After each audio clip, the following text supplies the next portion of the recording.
تو آپ دیکھ لینا, میں آپ کو یہ کہہ رہا ہوں کہ زیادہ تر حملے یہ جو ہے زیادہ تر بلوچستان میں ہو رہے ہیں. ویسے تو سارے پاکستان میں دہشت گردی انارکلی میں بھی ہوئی اور KPK میں بھی اور سارے پاکستان میں. بہرحال بلوچستان میں جو ہو رہے ہیں ان کو کون سپورٹ کر رہا ہے؟ افغانستان میں کابل میں افغان طالبان کی حکومت ہے جو کہ پاکستان کے مخالف نہیں ہے. وہ ٹھیک ہے ان کے ساتھ ڈسکشن زیادہ چلتی ہے, بٹ وہ پاکستان کے خلاف یہ کارروائی نہیں کرا رہے جو پہلے نیٹو اور US یا کوئی اور انڈیا وہاں سے اپنی کاؤنسلیٹ سے کراتا تھا. پہلی بات, ایران کے ساتھ بھی پاکستان کے دوستانہ تعلقات ہیں, چائنا پاکستان کا ساتھی ہے, روس سے بھی اچھے تعلقات ہیں. ابھی عمران خان چین جا رہے ہیں, گئے ہیں ابھی اس سلسلے میں جا رہے ہیں, مطلب اس سارا جو ان کی وہاں پر ہے اس کا, اور روس کے ساتھ تعلقات اچھی ہیں پاکستان کے, باقی دنیا کے ساتھ بھی.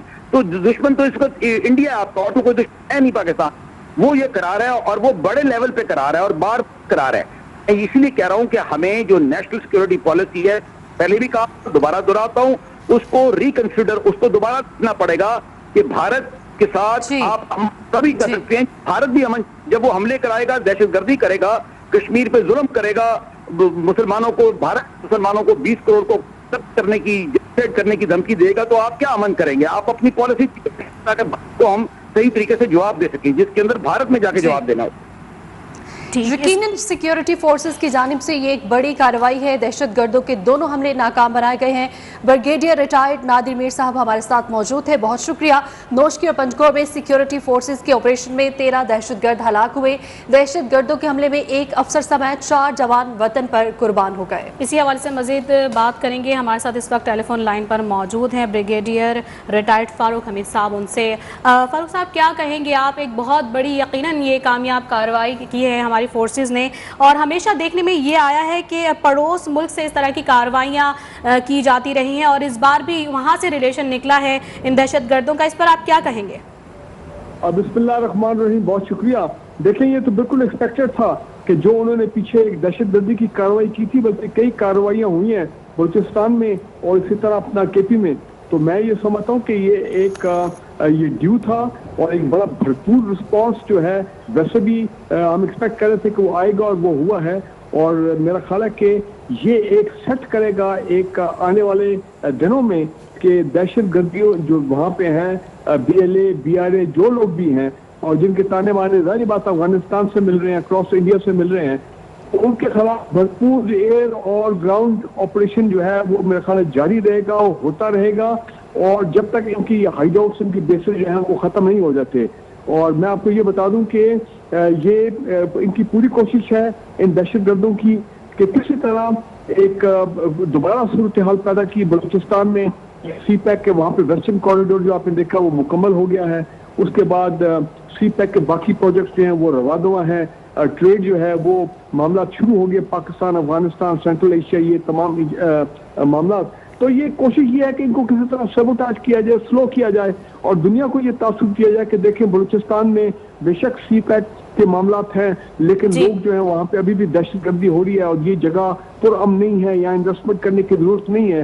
اور کوشش کی جائے کہ بلوچستان کے عوام کو ڈیمورلائز کیا جائے, پاکستانیوں کو اوور آل ڈیمورلائز کیا جائے. لیکن میرا خیال ہے نہیں. دیکھیں چند لوگ جو ہیں, مٹھی بھر لوگ ہیں, یہ ریاست کو چیلنج نہیں کر سکتے. یہ اگر چیلنج کرنے کی کوشش کریں گے تو ان کا یہی انجام ہوگا جو کہ آج ہم دیکھ رہے ہیں. اور میرا خیال یہ ہے کہ ابھی ہم افغان طالبان کو بھی انگیجمنٹ تو جاری ہے. ہمارے نیشنل سیکورٹی ایڈوائزر بھی 3 دن پہلے کابل گئے تھے, اور ان کو کہا تھا کہ آپ کی سرزمین سے یہ پلاننگ ابھی ہو رہی ہے, یہ BLA بلوچ ریبلز جو ہیں یا TTP کے لوگ ہیں, تو ان کو کنٹرول کیا جائے. اور اچھی بات یہ ہے کہ افغان طالبان آپ دیکھیں کہ پچھلے 1 مہینے میں کئی ایسے لیڈر ہیں یہ باغیوں کے, چاہے وہ بلوچستان والے ہوں, BLA BRA یا یہ TTP کے, جو کہ افغانستان میں مارے گئے ہیں. تو مجھے لگ رہا ہے کہ افغان طالبان اور پاکستانی سیکورٹی فورسز جو ہیں وہ بالکل متحرک ہے کہ جناب ہم نے جوائنٹ اپنی انٹیلیجنس شیئرنگ بھی کرنی ہے, ضرورت پڑی تو جوائنٹ آپریشن بھی ہوں گے, افغان طالبان بھی کارروائی کریں گے. اور ہمیں اگر ضرورت پڑتی ہے, اور میں سمجھتا ہوں ہونا چاہیے کہ ان کے جو ٹارگیٹ ہائیڈرس اور بیسز ہیں across the Pak Afghan border, وہاں پہ ایئر اسٹرائکس ہونی چاہیے, جو ہماری ڈرون اسٹرائکس ہونی چاہیے. اللہ کی مہربانی سے کوئی ایسی چیز نہیں جس کی ہمارے پاس کیپیبلٹی نہیں ہے. ہم تو, میں نہیں کہہ رہا ہوں کہ گراؤنڈ فورسز کراس کریں, لیکن ایئر اسٹرائکس کر کے ان کے بیسز کو, ان کے ہائیڈرس کو ہم تباہ کریں, اور میسج دیں کہ جناب ریاست پاکستان کو اگر آپ چیلنج کرنے کی کوشش کریں گے ٹھیک ہے امن مذاکرات TTP کے ساتھ وہ فیل ہو گئے، لیکن اگر آپ ہمیں چیلنج کریں گے تو پھر بھرپور کارروائی جو ہے آپ کے خلاف ہوگی۔ جی جی اچھا فاروق حمید صاحب، یہ بات تو ازل سے چلتی چلی آ رہی ہے، پاکستان ہمیشہ امن کا دائی رہا ہے اور جس طرح سے ہر لیول پہ افغانستان کو اب سپورٹ بھی کر رہا ہے جیسے کہ وہاں پر حالات ہیں، لیکن ایک بار پھر سے یہ دیکھنے میں آیا ہے کہ افغانستان اور بھارت کا جو گٹھ جوڑ ہے وہ بے نقاب ہو گیا ہے اور کالعدم TTP جو ہے وہ ایک بار پھر سے سر اٹھاتی ہوئی نظر آ رہی ہے اور اس کے واضح طور پر یہ جو رابطے ہیں وہ پڑوسی ملک سے ملے ہیں۔ اس حوالے سے مزید آپ کیا کہیں گے جس طرح سے ان کو اتنے بھاری ہتھیار اور نائٹ ویژن کے بھی ان کے پاس موجود تھی، امپورٹڈ شوز بھی تھے، اس حوالے سے کیا کہیں گے آپ؟ دیکھیں یہ کوئی پہلی مرتبہ نہیں ہے، کوئی نئی بات ہمارے نہیں ہے، تو کتنے سالوں سے سب کو معلوم ہے، اتنے ڈوزیر ہم نے ابھی تیار کر کے انٹرنیشنل کمیونٹی کو بھی دیے، سب کو دیے، ڈپلومیٹک کمیونٹی کو بھی دیے پاکستان میں، اور پبلک میں ڈوزیر کو کیا کہ یہ ساری جو ہے ان کی لوگوں کی ٹریننگ، ان کی فائنینشیل سپورٹ، ان کی فنڈنگ، ان کی اپنا جو اکوپمنٹ ہے یہ لیٹسٹ اکوپمنٹ، یہ سارے یہ کر رہے ہیں جو را اور NDS کی جو باقیات ہیں افغان انٹیلیجنس کی افغانستان میں۔ اور میں آپ کو ایک اور بات بتا دوں، یہ جو تھوڑی تیزی آئی ہے اس میں ہم اس پاسبلٹی کو رول آؤٹ نہیں کر سکتے کہ یہ اسرائیل آپ کو پتا ہے وہ آ کے UAE میں بیٹھ گیا ہے اور وہاں پہ اپنے آپ کو ان کی سیکورٹی جو ہے لوگ انٹیلیجنس کے وہ آ کے وہاں پہ انہوں نے اپنے بیسز بنا لیے ہیں، تو لہٰذا پاکستان کو وہاں سے بھی بڑا خطرہ ہے اور یہی لوگ آپریٹ کرتے ہیں وایا افغانستان یا اکراس دی ایران بارڈر، جو وہاں پہ دہشت گرد بلوچستان کے حوالے سے ادھر بھی کوئی لوگ ہیں۔ تو میرا خیال ہمیں ایرانی گورنمنٹ کے ساتھ بھی معاملات جو ہے وہ طے کرنے چاہیے کہ جناب ٹھیک ہے فینسنگ تو ہو رہی ہے لیکن آپ کی سرزمین کسی حالت میں پاکستان کے خلاف دہشت گردی کے لیے استعمال نہیں ہو سکتی۔ ابھی حال ہی میں ہماری کاؤنٹر جو CGD ہے کراچی میں، آپ نے دیکھا نہیں انہوں نے کیا بھرپور آپریشن کیا ہے، ایک پورا ایرانین وہاں پہ انڈر گراؤنڈ نیٹ ورک جو ہے جو کہ آپریٹ کر رہا تھا را کے ساتھ فرام اکراس پاک ایران بارڈر، ان کو پورے نیٹ ورک کو توڑا گیا اپنے کراچی میں۔ یہ ان کی پوری کوشش ہے کہ یہ ایران کی طرف سے بھی آئیں، افغانستان کی طرف سے بھی آئیں اور پہلی بات ایشین بارڈر پہ تو ہے ہی ہے یہ۔ اچھا فاروق حمید صاحب، آپ کو کیا لگتا ہے یہ جو دہشت گردوں کے پاس جدید اسلحہ ہے کون پرووائڈ کر رہا ہے ان کو، ان کے پیچھے کون ہے؟ جی میں نے اس طرح کہا وہی ہے جناب، ان کے جو ہینڈلرز ہیں، جو ان کے سپانسرز ہیں، جو ان کے سپورٹرز ہیں، جو اکراس دی افغان بارڈر بیٹھے ہیں، جو اکراس دی ایران بارڈر بھیجے، اور ظاہری بات ہے اپنا جو انڈین اکراس انڈیا جو ہے وہیں پہ ان کے ٹریننگ کیمپ سے آپ کو معلوم ہے کہ پچھلے سال ڈوزین میں DGISPR نے کیا بتایا تھا، 66 ٹریننگ کیمپس ہیں یہ افغان طالبان کے آنے سے پہلے، 66 ٹریننگ کیمپس ان کے TTP کے تو افغانستان میں، اسی طرح BLA BRA ان لوگوں کے بھی ٹریننگ کیمپس وہاں پہ ہیں۔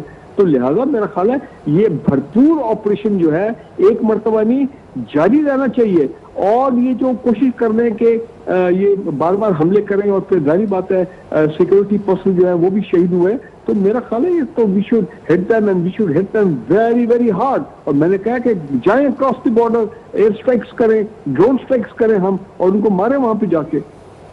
اچھا فاروق صاحب یہ بھی بتا دیجئے گا کہ جس طرح سے یہ واضح طور پر چیز سامنے آئی ہے کہ پڑوس ممالک سے، بھارت سے، افغانستان سے ان دہشت گردوں کے جو ہے رابطے ہیں، ہینڈلز ہیں، اب پاکستان سفارتی سطح پر کس طرح سے یہ مقدمہ اپنا اٹھا سکتا ہے یا لڑ سکتا ہے؟ دیکھیں ایک تو بات ہے کہ افغان طالبان کی گورنمنٹ کے ساتھ تو میری ہاٹ لائن ہے، ان میں تو وہ والے معاملات نہیں، اب نیٹو فورسز تو وہاں سے چلی گئی ہیں، US فورسز بھی افغانستان سے چلی گئی ہیں، تو بالکل وہ تو ان کے ساتھ تو ہماری ڈائریکٹ انگیجمنٹ چل رہی ہے، لیکن ہاں انڈینز جو ہے وہ اپنی بدماشی سے جو ہے وہ باز نہیں آ رہے ہیں۔ وہ نیشنل سیکورٹی پالیسی میں ہم نے کیا اعلان کیا ہے کہ ہم انڈیا کے ساتھ اچھے لانگ ٹرم پیسفل تعلقات رکھنا چاہتے ہیں، لیکن ہوتا یہ ہے کہ جب ہم زیادہ امن کی بات کرتے ہیں انڈیا کے ساتھ تو وہ اس سے ہماری کمزوری لیتے ہیں اور وہ کمزوری سمجھ کے پھر وہ کہتے ہیں کہ اچھا یہ امن کی زیادہ بات کرتے ہیں، ان کو اور جو ان کے خلاف دہشت گردی کے حملے کراؤ تاکہ یہ ڈیسٹیبلائز ہو، تاکہ وہ ہمیں کو ڈکٹیٹ کر سکے اپنی ٹرمز۔ لیکن میرا خیال ہے یہ ہمیں کچھ عرصہ جو ہے ان کو ٹھیک ٹھاک جو ہے ان کے جواب دیتے رہنا چاہیے، اور ابھی پرائم منسٹر آف پاکستان جو آج چین جا رہے ہیں یہ شاید تو یہ وجہ یہی بھی وجہ ہے کہ وہ وہاں پہ جب وہ پرائم منسٹر چائنا میں ہے تو یہاں پہ انہوں نے یہ حملوں کا سلسلہ شروع کیا اور یہ حملے ہوئے ہیں تاکہ اگین چائنیز کو بھی بتایا جائے۔ آپ کو پتا ہے انڈینز جو ہیں چائنیز کی ویسے تو ٹریڈ بہت ہے بائی لیٹرل ٹریڈ، لیکن ان کی آپس میں بڑے سخت سیکورٹی کے معاملات ہیں، حالات بہت کشیدہ انڈیا چائنا بارڈر کے اوپر وہ تمام لداخ کے علاقے میں، تو لہٰذا یہ وہی میسج ہے کہ جناب آپ چین جا رہے ہیں. اور اس پہ میں آپ کو بتا دوں کہ یہ جو امریکن اکوپمنٹ اور امریکن ویپن اور یہ تمام لیٹسٹ نائٹ ویژن اکوپمنٹ جو ہے یہ ظاہر بات ہے سارے وہ اسرائیلی انٹیلیجنس اور یہ امریکن انٹیلیجنس یہ مل کے یہ سب گڑبڑ کرا رہے ہیں بلوچستان میں اور کے پی میں وایا را اینڈ دی افغان انٹیلیجنس کی باقیات وہاں پہ.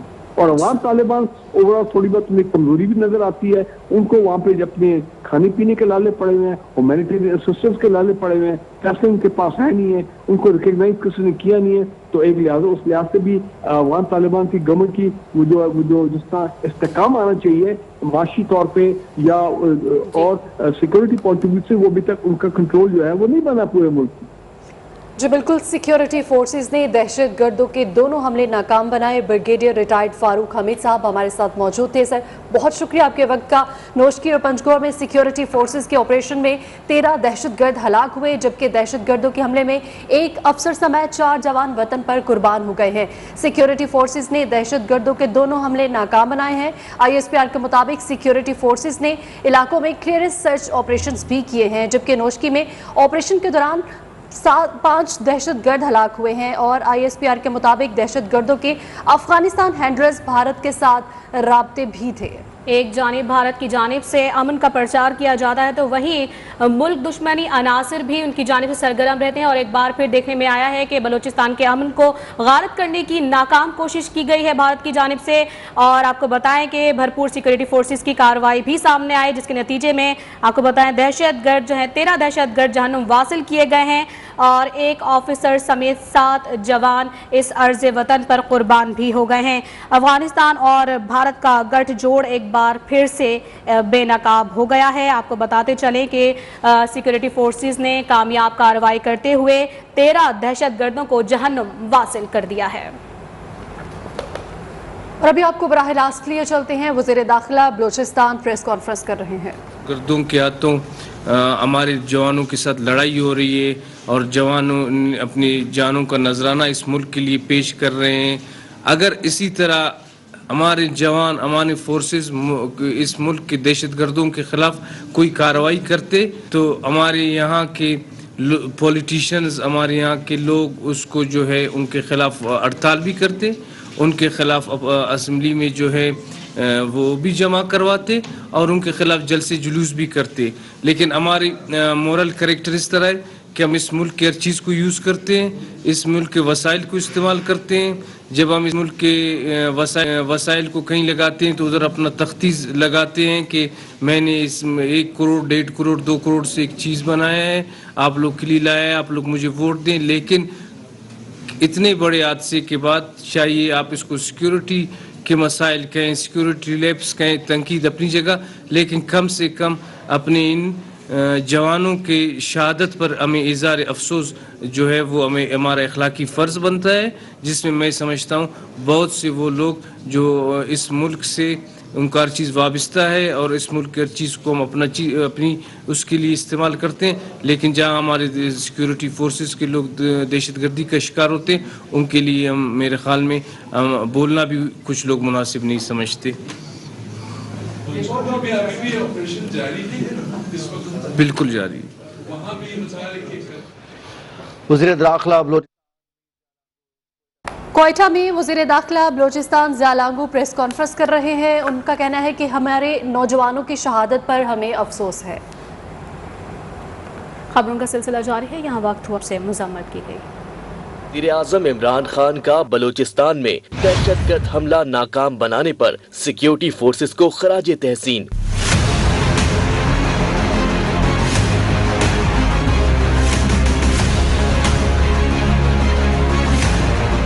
ایک ٹویٹ میں وزیر اعظم نے پنجگور اور نوشکی میں حملوں کی مذمت کرتے ہوئے کہا, بہادر جوانوں نے بلوچستان میں سیکیورٹی فورسز کے کیمپس پر دہشت گرد حملوں کو ناکام بنایا. اس کامیابی پر ہم اپنی فورسز کو سلام پیش کرتے ہیں. وزیر اعظم عمران خان کا کہنا تھا, سیکیورٹی فورسز ہماری حفاظت کے لیے بڑی قربانیاں دے رہی ہے. قوم سیکیورٹی فورسز کے پیچھے متحد اور یکجا کھڑی ہے. اور اب ذکر اسلام آباد ہائی کورٹ کے بڑے اور اہم فیصلے کا. وفاقی دارالحکومت کی عدالت عالیہ نے ججز, بیوروکریٹس اور افسران کے لیے خصوصی سیکٹرز میں پلاٹس کی اسکیم کو غیر آئینی قرار دے دیا.